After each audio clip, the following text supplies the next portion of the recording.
O vídeo de hoje é um pouco mais conceitual e visa dar alguns elementos para você, colega do SUAS, sobre a dinâmica da violência sexual contra crianças e adolescentes. Acredito que todos vocês saibam que o meu estudo de mestrado foi nessa área, tanto que eu vou deixar os links de 3 artigos que eu escrevi para revistas científicas sobre esse tema. A gente já veio preparando o terreno no vídeo anterior, quando falamos da longa tradição de culpar a vítima. Hoje eu quero trazer alguns elementos comuns em situações de abuso sexual, em especial de abuso sexual intrafamiliar contra crianças e adolescentes, que tem um pouco a ver com isso, que é o caso da negação e da retratação. A gente não vai aprofundar o tema porque, logicamente, isso demandaria um curso inteiro sobre esse assunto, mas vamos falar um pouco desses 3 conceitos. 3 porque nós vamos falar de revelação, negação e retratação. E eu também vou deixar um interessante artigo de Bahia, Veloso, Magalhães e Delaglio, publicado em 2013, que foi a principal referência que eu usei para elaborar esse vídeo. Eu escolhi esse artigo porque ele é curtinho e certeiro, ele traz muitas informações úteis e de modo bem objetivo. Vamos lá para mais essa conversa? Eu sou Ana Pincolini e esse é o Suas Conversas.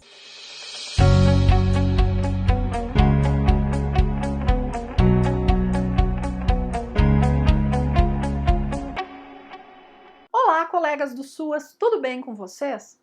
Hoje vamos falar de 3 conceitos estudados por quem pesquisa violência sexual contra crianças e adolescentes, que são os conceitos de revelação, negação e retratação. Mas antes eu convido você a curtir esse vídeo e se inscrever aqui no canal. Se você acha importante que esse conteúdo chegue a outros municípios, a sua curtida é fundamental.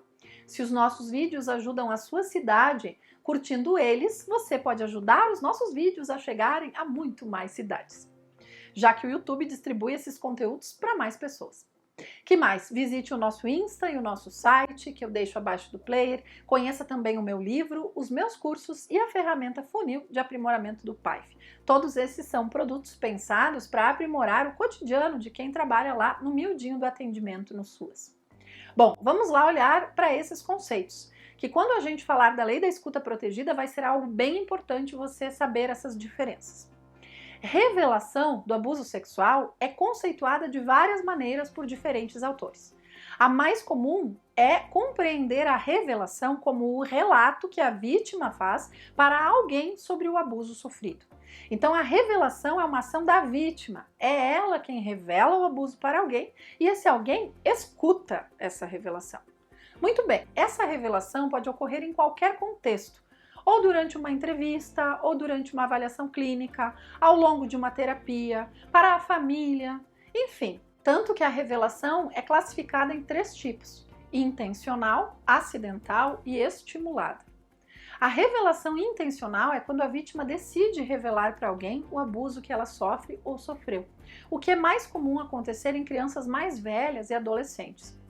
A revelação acidental acontece em diversos contextos. Por exemplo, uma criança muito pequena é levada a exames de infecção urinária e é descoberto que ela tem uma infecção sexualmente transmissível. Uma situação que não é comum em crianças pequenas. Ou, como eu já acompanhei no passado, uma situação em que a criança viu uma reportagem sobre abuso sexual na TV, a reportagem virou assunto no recreio da escola e quando lhe foi explicado o que era exatamente aquilo, ela mencionou que isso acontecia entre ela e o avô, que isso acontecia desde sempre. Que o avô lhe disse que era algo que todos os avós faziam com todas as netas e que era um segredo entre eles. E aí, numa conversa de recreio, ocorreu a revelação acidental de uma situação de abuso sexual. Ali nós podemos ter que é até uma autorrevelação, já que a adolescente não compreendia aquilo ali como um abuso, já que ela tinha esse segredo, né, de que todos os avós fazem isso com todas as demais. Então, além de uma revelação nesse espaço, uma autorrevelação também. Ela própria se deu conta. Então, isso são revelações acidentais. Outra revelação acidental que eu tive notícia ocorreu durante uma peça teatral educativa, em que a criança compreendeu que o que estava sendo relatado na peça acontecia com ela, e ela revelou para a professora. Nas revelações acidentais, os profissionais da rede são surpreendidos e durante um exame para investigar alguma outra coisa, acabam descobrindo o abuso, ou durante uma conversa sobre outra coisa, ocorre essa revelação, como no caso da reportagem, da peça de teatro ou de uma palestra. Então, a revelação ocorre em outro contexto, quase que acidentalmente. Por fim, a revelação é chamada estimulada quando existe uma suspeita e é realizada uma entrevista com o objetivo de facilitar o relato.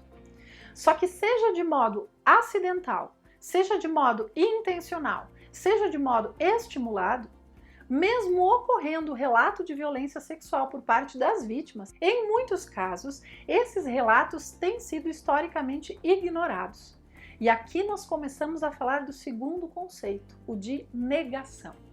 E aí nós estamos falando da negação de quem escuta, que sim, vive numa sociedade que nega a ocorrência da violência sexual e tanto da negação da própria vítima. A negação de quem escuta, ela é motivada por fatores sociais e mecanismos de defesa. E ela se expressa tanto em falas inadequadas, ditas quase que de supetão, assim como, mas você tem certeza que foi isso que aconteceu? Ou você tem certeza que não se enganou? Essas frases são escutadas pela vítima como um descrédito de sua palavra, como que pôr em dúvida a sua palavra, pôr em questão. E é por isso que esse tipo de questionamento, se a vítima tem certeza do que está dizendo, se a vítima não está enganada, se ela não interpretou errado, deve ser evitado em qualquer contexto de revelação, seja ela acidental, intencional ou estimulada. Bom, mas agora eu vou falar da negação e da retratação das vítimas, porque vejo que é comum quem é leigo no assunto encerrar o caso quando a vítima se retrata, dizendo que inventou. E aqui, quando nós falarmos de negação, tem um sentido diferente daquele da negação social. Chama-se negação quando existem evidências físicas de abuso ou até quando ele foi presenciado por alguém e mesmo assim a vítima nega, apesar das evidências. É tão forte esse movimento que a criança nega, ela declara que não foi abusada, embora haja fatos observáveis que mostram que essa vítima de fato foi abusada. Seja por mecanismos de defesa, por vergonha, por medo, enfim, em função de muitos fatores, ela está negando algo que é óbvio. Já a retratação se refere àquelas situações em que a criança ou adolescente revela o abuso, mas em outro momento ela nega o seu relato prévio. As pesquisas em torno desse tema sugerem que as ameaças, as barganhas e as violências utilizadas pelos agressores têm um papel muito importante na manutenção do segredo e, consequentemente, nas negações e retratações. Além disso, a vergonha e a culpa, assim como a lealdade com o abusador, nos casos em que ele é um membro da família, tendem a dificultar o ato de revelar e mesmo depois da revelação, tendem a contribuir para gerar essas posturas ambivalentes por parte da vítima. Já nos anos 1980, a literatura especializada apontava a ocorrência de negações e de retratações em muitas situações de abuso sexual que haviam ocorrido de fato. Pesquisas encontraram números variados de taxas de negação e retratação que vão desde menos de 5% até valores próximos a 20%, como você pode ver no artigo que eu vou deixar aqui para você baixar. Alguns estudos sugerem maior ocorrência de retratações em crianças mais velhas e adolescentes, já que eles compreendem melhor a gravidade das acusações e as consequências para a família, em especial nos casos em que a violência é intrafamiliar. São fatores que explicam isso o vínculo entre a vítima e o agressor, a dependência econômica da família em relação a ele, a descrença das figuras de apoio diante do relato e também a vitimização secundária ou revitimização. E aqui na revitimização vamos ter o sofrimento causado por entrevistas repetidas na rede e nos órgãos de defesa de direitos, e também as perguntas inadequadas. Mas o que eu quero chamar a atenção de vocês é que sim, é muito comum, mesmo em casos que o abuso ocorreu de fato, a vítima negar ou se retratar. Por que eu estou trazendo isso? Primeiro, para que a gente da rede compreenda que não cabe a nós comprovarmos se uma revelação é verdadeira ou não. Ou seja, não nos cabe produzir provas. Para isso existem órgãos de defesa de direitos. Lembrando que, como falamos nesse vídeo do card, na legislação brasileira, provas são aquelas produzidas durante o processo judicial ou em caráter antecipado, na delegacia de polícia ou no caso de provas que possam ser perdidas, também relacionado aí a institutos de perícias e à delegacia de polícias. A rede não produz prova.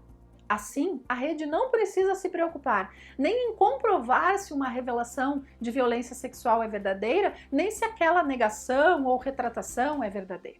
Então, a rede também não deve julgar uma negação ou uma retratação e já sair pensando, a criança inventou, tá tudo resolvido.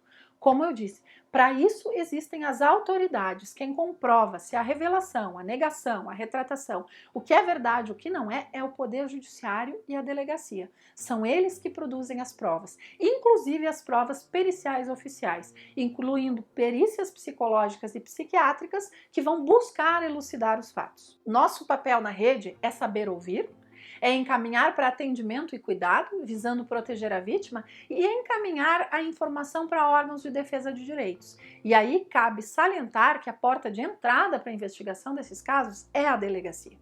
E ter claro que negar e se retratar são processos muito frequentes em situações em que o abuso de fato ocorreu, de modo que não nos cabe pensar, ufa, está tudo bem, era tudo mentira. Quem vai dizer se ocorreu ou não é a investigação policial e o posterior processo judicial, por meio de provas produzidas do jeito certo. A nossa parte é cuidar da criança ou adolescente, fazer encaminhamentos para serviços de saúde mental, protegê-la, identificar familiares protetivos e informar as autoridades, em especial a delegacia, para que investiguem os fatos. A investigação é lá com eles. Mas para que essa investigação aconteça, a informação precisa chegar à delegacia, seja por meio de algum familiar protetivo, seja por meio dos órgãos da rede. Em 2005, um estudo com 93 crianças e adolescentes encontrou que, embora elas tivessem revelado aos pais, somente 37,6% deles fizeram diretamente uma denúncia formal na delegacia. Outro estudo de 2011, com 40 meninas entre 9 e 13 anos, encontrou números semelhantes. Embora elas tivessem revelado aos pais, somente 32% deles fizeram diretamente uma denúncia formal na delegacia. A notificação às autoridades é uma estratégia de proteção por parte das famílias, mas que nem sempre é efetivada, dentre outras coisas, também pela negação que a família vive, especialmente nos casos de abuso sexual intrafamiliar. Por isso que é tão importante que nós da rede, além de cuidar e proteger, temos sim o dever ético de informar essas autoridades, já que nem sempre a família faz a informação, a notificação para as autoridades. Enquanto a delegacia e depois o Poder Judiciário vão investigar e produzir provas, a gente vai cuidar das crianças e adolescentes e de suas famílias, vai colocar à disposição os serviços de saúde e de assistência social e vai fazer o nosso papel de informar as autoridades conforme o fluxo da nossa cidade. Eu espero que esse vídeo tenha contribuído com você para clarear esses conceitos de revelação, negação e retratação nos casos de violência sexual contra crianças e adolescentes e para que você, que trabalha na rede como eu, escute de modo qualificado, sem querer tirar conclusões ou fazer pré-julgamentos. É muito comum que, por desconhecimento da dinâmica do abuso, os profissionais acreditem que quando a vítima se retrata, o fato não ocorreu. E ao contrário, retratações e mesmo negações em situações, apesar das evidências, ocorrem muito comumente nesses casos. Lembre disso e se alivie. Você não tem que provar nada.